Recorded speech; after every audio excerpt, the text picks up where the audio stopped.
Alright, I really love this episode, not gonna lie. And one of the biggest part of why I love this episode, because this is hack episode had one of my favorite characters, all-time favorite characters of So Magical Index, given a big character development. Now, Accelerator, we all know this man is an anti-villain, okay?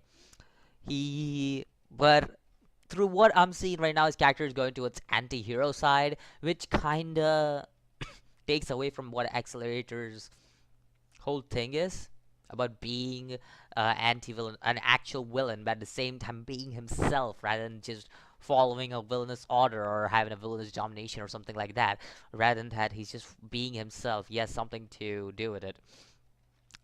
But this episode, I love this episode because we got to see some of that old Accelerator back. Now, I'm also disappointed that we didn't get to see the villainous side of him in this episode because it went more towards the anti-hero side rather than the anti-villain side, which again I want Accelerator to be an anti-villain, which will be one of the greatest anti-villain if he becomes if he continues to stay an anti-villain, which I don't see continuing because it seems like again he's going down the path of the anti-hero side.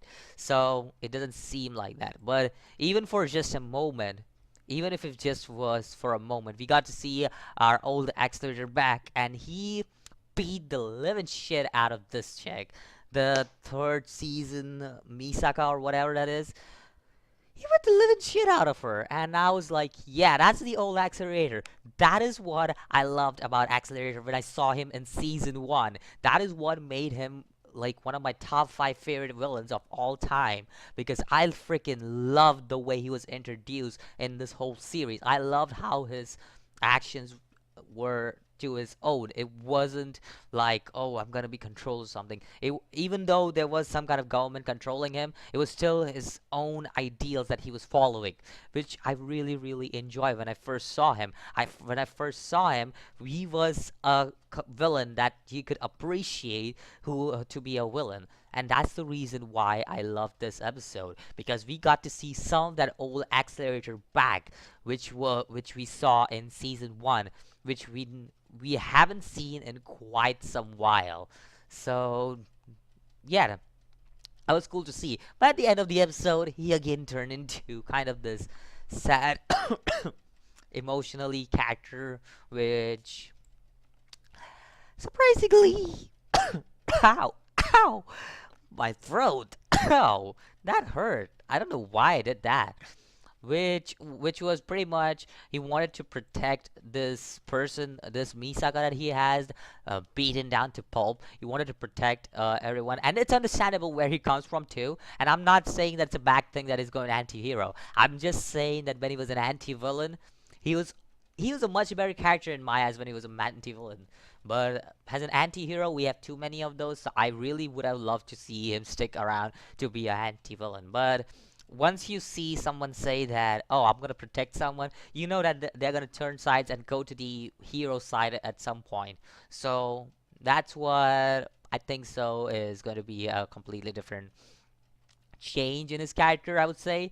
And it's understandable where he comes from too, because during season 1 he did make a promise to himself when he saw that little Misaka that he will not be killing any more robots and all that shit, any more of the clone, or more of the Misaka, whatever, Misaka clones, whatever they're called.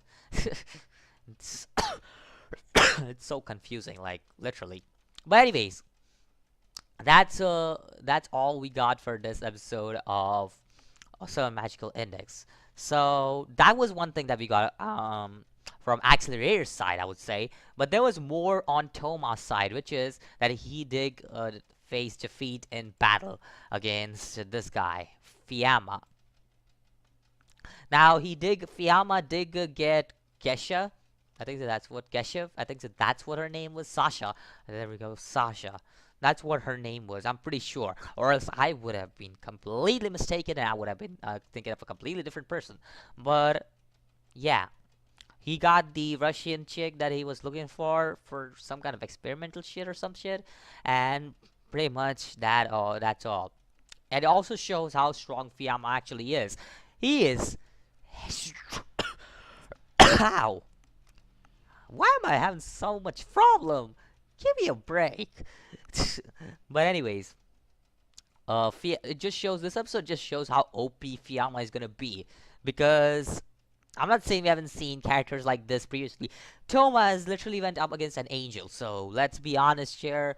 Angels are kind of a big deal in the series, so we have seen much stronger characters. But Fiyama definitely is gonna be one hell of a strong character, one of the OPS characters of all of the Third Magical Index.